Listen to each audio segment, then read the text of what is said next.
प्रातःकाल दैनिक कार्यों से निवृत्त होकर गौतम बुद्ध के सभी शिष्य एकत्र हो गए। गौतम बुद्ध ने संदेश देना आरंभ किया। बोले, आज मैं तुम्हें एक ऐसे व्यक्ति की कथा सुनाता हूं जिसके पास सब कुछ होते हुए भी वह दुखी था। गौतम बुद्ध ने कथा कहना आरंभ किया। किसी नगर में एक सेठ रहता था। उसके पास लाखों की संपत्ति थी, बहुत बड़ी हवेली थी, नौकर चाकर थे, फिर भी सेठ के मन को शांति नहीं थी।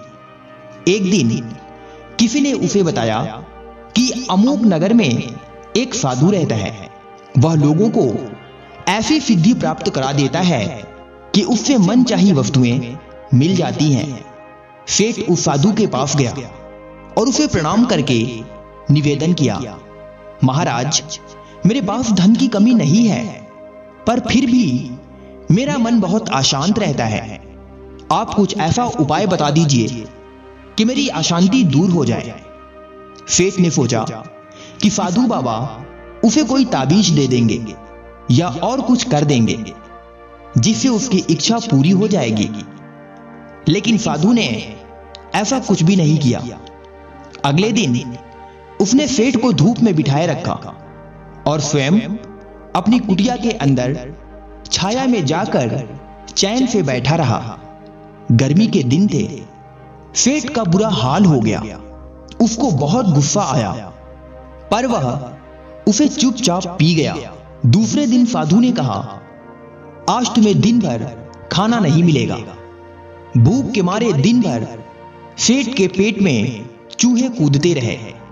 अन्न का एक दाना भी उसके मुंह में नहीं गया। लेकिन उसने देखा कि साधु ने तरह तरह के पकवान उसी के सामने बैठकर बड़े आनंद से खाए। सेठ सारी रात परेशान रहा। उसे एक क्षण को भी नींद नहीं आई। वह सोचता रहा कि साधु तो बड़ा स्वार्थी है।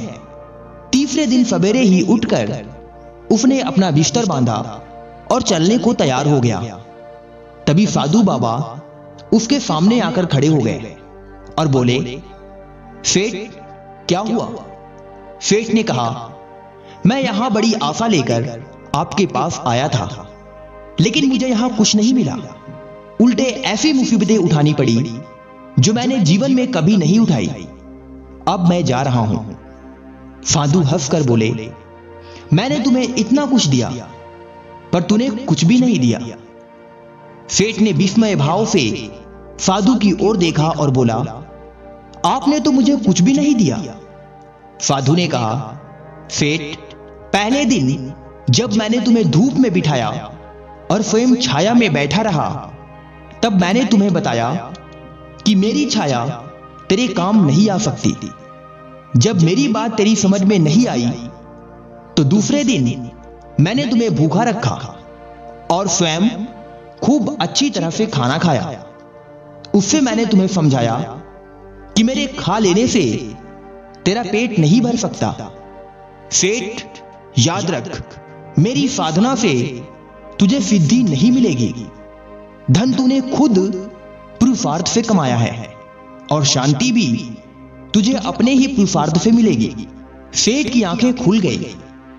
अब उसे अपनी मंजिल पर पहुंचने का रास्ता मिल गया था।